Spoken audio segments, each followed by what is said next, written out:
Ada lembaga hitam tarik selimut aku tadi weh.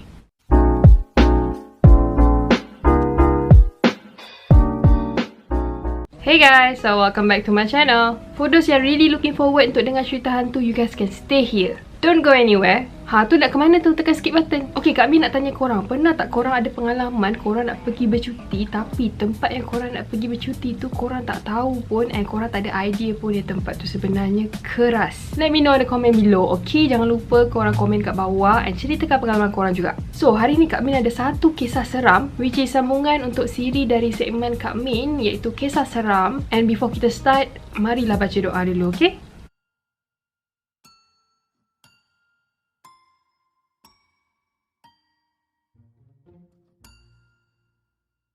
Kisah kali ni adalah mengenai dua orang kawan baik yang bernama Kiki dan Lela. Kiki dan Lela ni memang dah lama plan nak pergi girls trip lepas je habis semester dorang di universiti. Kira konon-konon nak release tension lah kan. So sambil-sambil tu Kiki dan Lela ni pun ada juga plan untuk pergi food hunting sekali. So basically Kiki ni dia dah book hotel awal-awal di salah satu hotel di Terengganu. Sebab Kiki ni pun tak nak lah nanti dah last semester tu nak fully book pula. Dan habis je semester, si Kiki and Lela ni pun start lah packing barang untuk dorang punya vacation. And everything was good. Perjalanan diorang daripada KL ke Terengganu sangat lancar until diorang sampai je ke hotel tu melalui boat. Masa si Kiki dan Lela ni sampai je ke hotel tu, Lela dah start rasa tak sedap hati. Tapi at that time, Lela ni abaikan je perasaan tu sebab dia rasa macam tak penting sangat pun. Hotel yang Kiki book tu memang sangat nice lah. Cuma kalau masuk dalam bilik hotel tu and buka balcony dia, memang nampak pokok-pokok besar. So after Kiki and Lela ni check in, diorang pun start lah unpack barang. Tapi tengah-tengah unpack barang tu, Lela terdengar bunyi air pipe yang terbuka di dalam bilik air.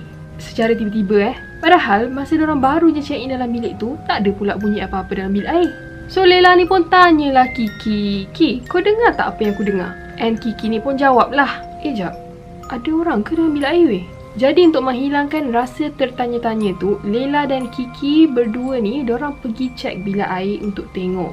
Yelah, kot-kot ada siapa-siapa kan yang tak keluar daripada bilik diorang lagi. But tak ada satu manusia mahupun haiwan yang ada di dalam bilik air tu. Tapi yang peliknya, air paip tu terbuka tau. Kiki dan Lela ni pun start pandang satu sama lain, tapi diorang tak boleh nak buat apalah sebab dah check in kan. And diorang pun dah bayar hotel tu untuk 2 hari 1 malam. Jadi Kiki dan Lela ni pun decide untuk ignore je apa yang berlaku tadi. So selepas diorang dah start unpacking and rest semua, Kiki pun ajak Lela keluar untuk ambil angin dekat keliling hotel. And after that, diorang rancang untuk pergi dinner. Jap, ni nak start ni. So lepas je dinner, Kiki dan Lela naik balik ke bilik diorang. And bila diorang buka je pintu bilik, Kiki perasan yang beg dia seakan-akan dipunggah oleh seseorang. And yes, Lela punya beg pula macam kena tolak ke tepi. It seems like macam ada orang masuk ke bilik tu tau. Tapi Kiki dan Lela ni sebelum diorang keluar tadi, diorang tak adalah pula gantung any housekeeping punya notice dekat tombol pintu tu. After that, si Kiki ni memang baran lah sebab beg dia seolah-olah kena punggah. So apa Kiki ni buat is, dia turun ke bahagian reception dan tanya sendiri dekat receptionist apa yang berlaku semasa dia dan Lela keluar.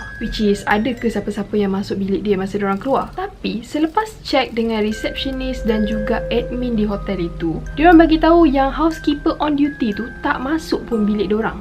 And dah memang dalam polisi hotel, housekeeper memang takkan masuk ke dalam bilik guest selagi tak ada letak notis housekeeping dekat bahagian depan pintu mereka. Kiki dan Lela ni agak terkejut lah bila dengar explanation daripada receptionist dan juga admin di hotel tu. So dengan frustnya, Kiki dan Lela ni naiklah balik ke bilik diorang. Yelah, sebab lepas dengar macam tu, diorang boleh buat apa kan?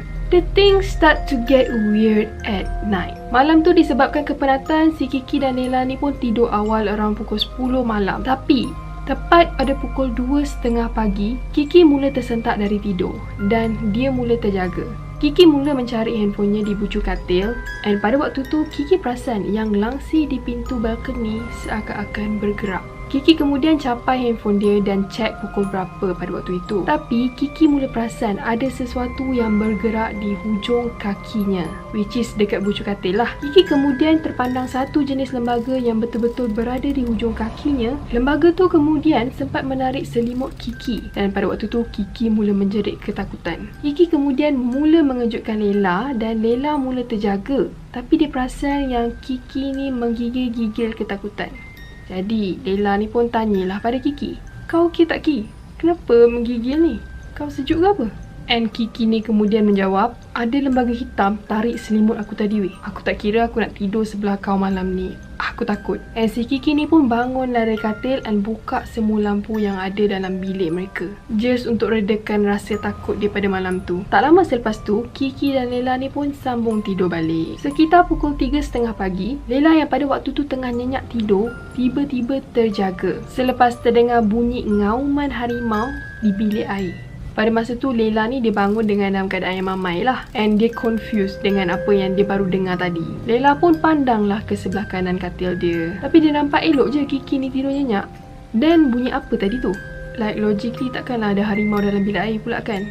And a few minutes after that, Lela terdengar bunyi ketukan di pintu balcony, which is ketukan tu adalah sebanyak 3 kali dengan sangat perlahan. Dan selepas tu dia terdengar bunyi seolah-olah perempuan menangis di depan pintu balcony bilik mereka. At that time, Lela percaya yang firasat dia mengenai hotel tu betul sebenarnya, which is hotel ni keras. Lela terus kejutkan Kiki dan bagi tahu apa yang diorang baru dengar tadi. So Kiki dan Lela kemudiannya decide untuk berjaga sampai waktu subuh, since diorang tak nak benda-benda yang pelik ni jadi balik lepas diorang tidur. Dan keesokan paginya, selepas Kiki dan Lela siap-siap packing barang untuk check out, Lela cuba untuk buka pintu balcony, nak check lah kod-kod ada ranting kayu yang tersekat depan pintu balcony tu, dan mungkin juga ranting kayu tu yang mengeluarkan bunyi ketukan malam tadi. And yeah, basically Lela just nak kepastian apa yang dia dengar pada malam tu sebenarnya betul. Tapi apa yang terkejutnya is bila Lela buka je pintu balcony tu, dia nampak ada 5 kuntum bunga kemboja di lantai, which is completely tak masuk akal sebab dekat depan dorang punya pintu balcony tu hanya ada pokok-pokok besar hutan dan tak ada satu pun pokok-pokok bunga macam pokok kemboja. So lepas je Kiki dan Lela check out daripada hotel, Kiki dan Lela ni pun mulalah Google review-review tentang hotel yang diorang stay ni. Tapi apa yang mengejutkan is tak ada satu pun bad review yang ada di laman page tersebut. Or maybe pihak hotel tu dah padam. But bila Google, Lela ada jumpa satu blog yang menceritakan tentang pengalaman si empunya blogger ni yang pernah stay di hotel yang sama. And basically pengalaman yang sama juga si blogger ni tulis. So what do you guys think about this? Adakah korang akan book hotel tu dulu tanpa selidik any review? Just let me know because I'm curious as well. Okay guys, so I think that's it for today. And yes, sebelum korang keluar, jangan lupa untuk subscribe and like this video, okay? So good night guys. Bye.